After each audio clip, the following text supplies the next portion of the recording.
साहब अब हम ये समझे, क्योंकि डेफिनेटली जब मुज़ाकरात की भी बात हुई तो उन्होंने कहा कि दहशतगर्दों से क्या मुज़ाकरात, प्लस उन्होंने कहा कि मुज़ाकरात के इंडिया ने हमला किया था तो क्या हम उनसे मुज़ाकरात करते। तो अब हम ये समझ रहे हैं कि मुज़ाकरात के सारे दरवाजे अफगानिस्तान से बंद हो चुके हैं, जबकि जो सूबे की हुकूमत है वो इस बात पर बार बार अटक रही है कि जी आप मुज़ाकरात करें, यानी अफगानिस्तान से मुज़ाकरात करें।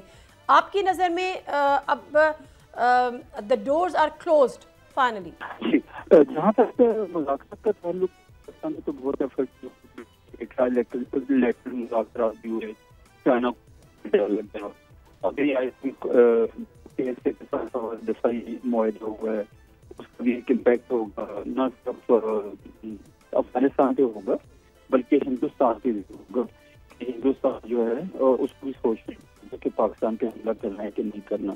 लेकिन बैक टू जो आपका क्वेश्चन है जी मुज़ाकरात होगा, आपने को हमेशा ये कहा है जी कि हमारे दरवाजे खुले। मुज़ाकरात का सिंपल से ये रास्ता है कि जितने लोग भी दहशत गर्दी की कार्रवाइयाँ कर रहे हैं वो अपने हथियार डालें, गिव अप करें अपनी कार्रवाइयों को, हुकूमत के सामने सबमिट करें और अच्छे लोगों की तरह इंटीग्रेट हो जाए सोसाइटी में, तो सो बिस्मिल्लाह। लेकिन अगर वो नहीं होते इंटीग्रेट तो फिर उनका वही होगा किया जा रहा है कि जहाँ पे हैं वहाँ पे पहुँच के उनको खत्म किया जाएगा। सब्सक्राइब करें और बेल दबाएं ताकि कोई खबर रह न जाए।